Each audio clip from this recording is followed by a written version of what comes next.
I know we all have been waiting for this great day to come. That day has come. Let us welcome our honorable guest and speaker, Mr. Ara Sarafian, the Director of Gamaida's Institute, London.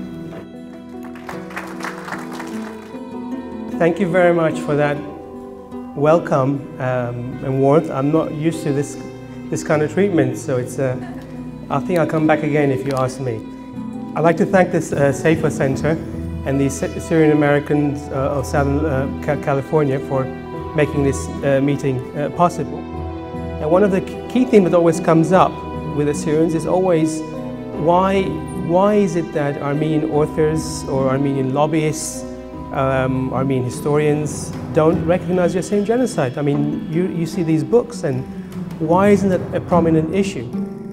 Why Armenians? I mean, you don't want Armenians to recognize the Assyrian genocide, you want the world to recognize it. It's a bigger issue. And while we say Armenians and Assyrians lived alongside each other, the truth is that most Assyrians and most Armenians did not live alongside each other.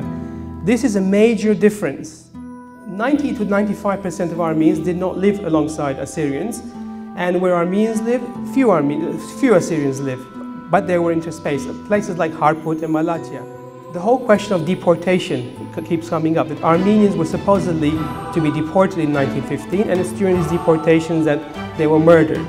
So the deportation idea is a very visual. In the Assyrian case, there was no pretense of deportation. The Assyrians were murdered, the word slaughtered was used before, and you called the Seyfo quite rightly. The Assyrians, for the most part, were murdered in their villages, in their towns. They were not taken there, Zor. There was no sort of long, drawn-out process. It was much bloodier, much more primitive, and much more brutal in some ways than the Armenians.